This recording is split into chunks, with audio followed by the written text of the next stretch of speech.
Hello दोस्तों, स्वागत है आपका हमारे चैनल पे। और हमारे जो भी एलपी साथी या जो भी हमारे दोस्त हैं, चाहे वो बॉय हो या गर्ल हो, जो भी ट्रेनिंग कर रहा है एलपी की, उनके लिए वीडियो काफ़ी हेल्पफुल होगी।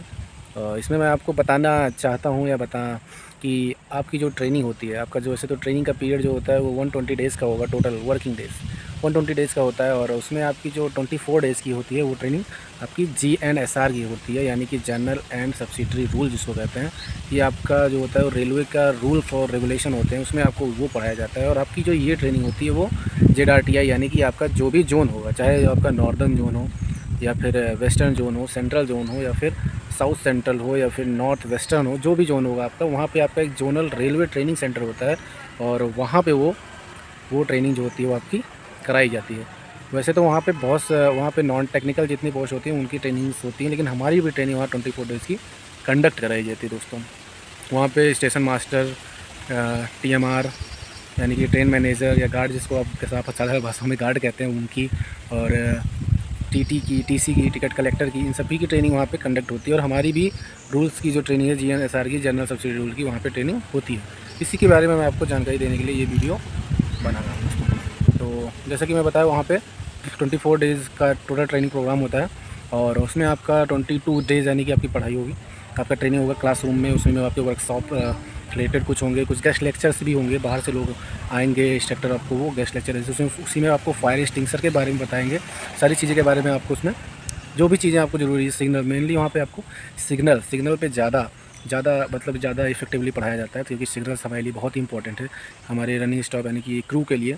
क्योंकि लोको पायलट अगर रेड सिग्नल पार कर देता है तो स्पैड माना जाता है, इसलिए सिग्नल के बारे में बहुत अच्छी जानकारी होनी चाहिए। सिग्नल के बारे में और ट्रैफिक के बारे में वहाँ पे हमें अच्छे से पढ़ाया जाता है दोस्तों। तो दो हमारे वहाँ पे मतलब क्लासरूम के बाद, मतलब कि क्लास क्या कह सकते हैं आप, आपकी 22 डेज़ क्लास होने के बाद फिर आपकी दो उसमें से दो एग्ज़ाम रखे जाते हैं। जो एक होता है प्री, जिसको बोलते हैं प्री एग्ज़ाम, यानी कि प्री क्या बोल सकते हैं उसको, आप बोल सकते हैं प्री फाइनल, और दूसरा जो होता है फाइनल होता है दोस्तों। तो फाइनल एग्ज़ाम जो होता है वो आपका बाहर जाता है, यानी कि जो सीनियर जो DO1 होते हैं, ऑफिसर रैंक के होते हैं, ऑपरेटिंग के, वो हमारी कॉपीज होते हैं वो चेक करते हैं। और जो प्री फाइनल होता है उसका चेकिंग जो होता है वहीं के इंस्ट्रक्टर जो हमें पढ़ाते हैं, जो भी इंस्ट्रक्टर वहाँ के होते हैं, वो हमारी कॉपी चेक करते हैं दोस्तों। तो ऐसा कुछ सीन होता है दोस्तों वहाँ पे। बहुत अच्छा लगता है। हम लोग की ट्रेनिंग जो थी अभी 10 हमारी ट्रेनिंग जो थी अभी, हम लोग 10 मई को वापस आए उधर से, और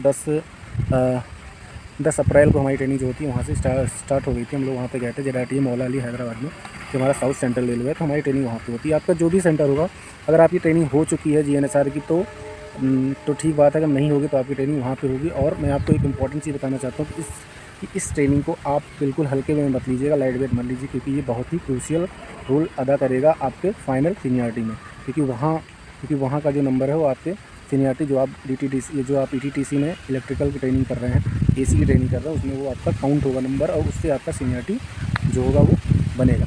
और सीनियरिटी के बेस पे ही आपका प्रमोशन होता है दोस्तों। इसलिए अगर आप ZRTI अभी नहीं गए हैं तो आप अच्छे से वहाँ पे अच्छे से स्टडी करिए और अच्छे से एग्जाम दीजिए। और फाइनल एग्ज़ाम बहुत ही अच्छे से दीजिए, क्योंकि फाइनल एग्ज़ाम जो होता है वहाँ के इंस्ट्रक्टर उसको चेक नहीं करते हैं, और वो कॉपी जो होती है वो बाहर जाती है, वहाँ के ऑपरेटिंग स्टाफ जो होते हैं वो चेक करते हैं। इसलिए उसमें आपको पास होना बहुत ज़रूरी है दोस्तों। अगर आप फेल हो जाते हैं, अगर इनकेस आप फेल हो गए बाई चांस, भगवान न करे कोई फेल हो, अगर कोई फेल हो जाता है तो उसका दोबारा से एग्ज़ाम कराया जाता है, जो कि पूरी ट्रेनिंग शेड्यूल जो है, जितने भी बैचेस हैं, सारे बैचेस समाप्त होने के बाद लास्ट में आपका एग्ज़ाम होगा। इससे आपकी सीनियरिटी तो लॉस होगी, आपका नुकसान। इसलिए मेहनत से पढ़िएगा जब भी आप जाइए ZRTI। और बहुत अच्छा माहौल होता है, ज़्यादा वहाँ प्रेशर नहीं होता, लेकिन आपको ये है कि स्टडी करना है एटलीस्ट 2 and 3 आवर्स, तो आपका हो जाएगा आराम से, अच्छे से हो जाएगा। बस यही सब छोटी सी जानकारी थी मैंने देना था आपको, मैंने आपको बताया। अगर आपको कोई भी क्वेरी हो ट्रेनिंग से रिलेटेड या किसी भी चीज़ से रिलेटेड, आपको तैयारी से संबंधित, तो आप मुझसे बिल्कुल कमेंट बॉक्स में पूछ सकते हैं। और आशा करते हैं आपको वीडियो अच्छी लगी होगी दोस्तों। अपने दोस्तों को शेयर कीजिए, लाइक कीजिए, सब्सक्राइब कीजिए, कमेंट कीजिए, और दोस्तों सब्सक्राइब भी कराइए दोस्तों। धन्यवाद।